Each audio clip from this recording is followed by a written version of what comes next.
city of motivation. سر جھکا کے جیتے رہنے کی ہزار وجوہات پہ سر اٹھا کے جینے کی ایک وجہ بھاری ہوتی ہے. جس دن وہ وجہ تمہارے ہاتھ لگ گئی تمہارا سر خود بخود اٹھ جائے گا. سر اٹھا کے جینے کا مزہ کیا ہوتا ہے یہ تم خود ہی جان جاؤ گے. ایک بار اگر تم سر اٹھا کے جینے کے عادی ہو گئے تو سر جھکا کے جینے کا خیال تمہارے لیے ڈراؤنا خواب بن جائے گا. تم حیران ہوگے کہ سر جھکا کے جینا کتنا مشکل تھا، سر اٹھا کے جینا کتنا آسان ہے. سر اٹھا کے جینے کا ایک فیصلہ تمہاری پوری زندگی بدل دے گا. صرف تم اپنی ہی نہیں بلکہ دوسرے لوگوں کی زندگی کو بھی بدل سکتے ہو. سر اٹھا کے جینے کے راز کو دوسرے لوگوں کے ساتھ شیئر کر کے. سر اٹھا کے جینا ہے تو ان 3 چیزوں کو اپنی زندگی میں لاؤ جو آج میں تمہیں اس ویڈیو میں بتانے والا ہوں. سب سے پہلی چیز ہے بڑی سوچ. سوچ کی بلندی ہی سر اٹھا کے جینے کی پہلی سیڑھی ہے. بڑی یا چھوٹی سوچ رکھنے میں دماغ کا ایک جتنا خرچ ہوتا ہے تو پھر کیوں نہ سوچ اونچی ہی رکھی جائے. تمہاری کامیابی کا سائز تمہاری سوچ کے سائز سے بڑھ نہیں سکتا. دنیا میں کئی ایسے لوگ موجود ہیں جنہوں نے بڑی سوچ رکھی اور کامیابی حاصل کی. دنیا بھر میں جس تیزی سے لوگ آج کامیاب ہو رہے ہیں اس کی ماضی کے کسی دور میں مثال نہیں ملتی.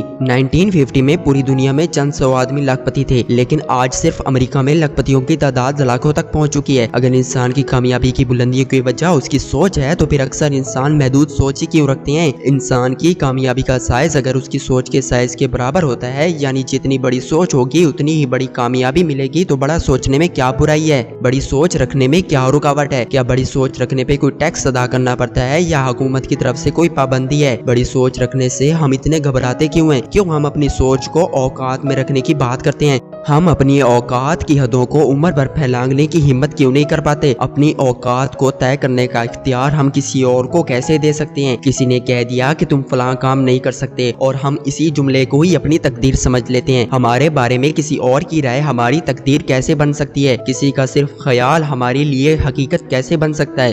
سر اٹھا کے جینے کے لیے دوسری ضروری چیز ہے یقین. اپنے آپ پر یقین. یہ یقین کہ جو بڑی سوچ میرے ذہن میں رنگ بھر رہی ہے حقیقت میں بدل سکتی ہے. اگر کسی نہ کسی طرح ہم بڑی سوچ کی راہ پر چل بھی پڑیں، اپنی اوقات سے زیادہ بڑی سوچ، خواب اور کامیابی پر نظر رکھنا شروع کر بھی دیں تو اپنی ذات پر بھروسہ باقی نہ رہنا ہمارے سارے خوابوں کو چکنا چور کر دے گا. یقین ہوگا تو بڑی سوچیں بڑے نتائج پیدا کر پائیں گی. تمہاری جتنی بڑی سوچ ہوگی اس کے لیے اتنا ہی بڑا یقین چاہیے ہوگا. بے یقینی بڑی سوچوں کو شرمندہ کر سکتی ہے. بے یقینی عمل کی طاقت چھین لیتی ہے. بے یقینی بڑھتے ہوئے قدم روک لیتی ہے. بے یقینی جیتی ہوئی بازی ہرا دیتی ہے. بے یقینی ارادوں کو کھوکھلا کر دیتی ہے. بے یقینی کا توڑ صرف یقین ہے. وہ یقین جو کو ہمالیہ کے پاؤں ہلا دے، اکھاڑ دے، اسے ختم کر دے. سارا دن خود کو دبانے والی سوچوں کی زنجیروں سے نکلو اور خود کو اٹھانے والی سوچ پہ ذرا غور کرو. اپنے اندر کی آواز سنو. یہ آوازیں تم کو کب سے یقین دلانا چاہ رہی ہیں کہ تم جیسا اس دنیا میں کوئی نہیں.